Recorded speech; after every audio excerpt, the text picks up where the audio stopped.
আবার কাবা ভাঙতে এলে পাঠাওয়া বাবিল,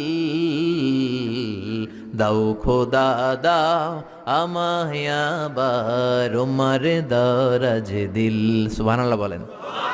পৃথিবীর সবচেয়ে ছোট পাখি, সব পাখিগুলো সামনের দিকে উড়ে, এই পাখি সামনে উড়ে, এট দ্য সেম টাইম পেছনে উড়ে। যারা আল্লাহরে খুঁজে পায় না তাদেরকে বলবেন পাখির দিকে তাকাও। আওয়ালাম ইয়ারাউ ইলাত তায়রি ফাওকাহুম সাফাতিন ওয়া ইয়াকবিদ মা ইউমসিকুহুন্না ইল্লার রহমান ইন্নাহু বিকুল্লি শাইইন বাসীর। নাস্তিকগুলো কি আমার পাখিগুলোর দিকে তাকায় না? সুবহানাল্লাহ। এই যে পাখিগুলো থাকে ফাওকাহুম সাফাতিন, পাখিগুলো কেমনে ডানা মেলে উড়ে বেড়ায়, আবার নামার সময় ডানা গোটায়, ডানা ঝাপটায়, কেমন করে পাখিগুলো উড়ে। শূন্যের মধ্যে পাখিগুলো কেমন করে উড়ন্ত থাকে, এই পাখিগুলোরে শূন্যে ধরে রাখলো কে?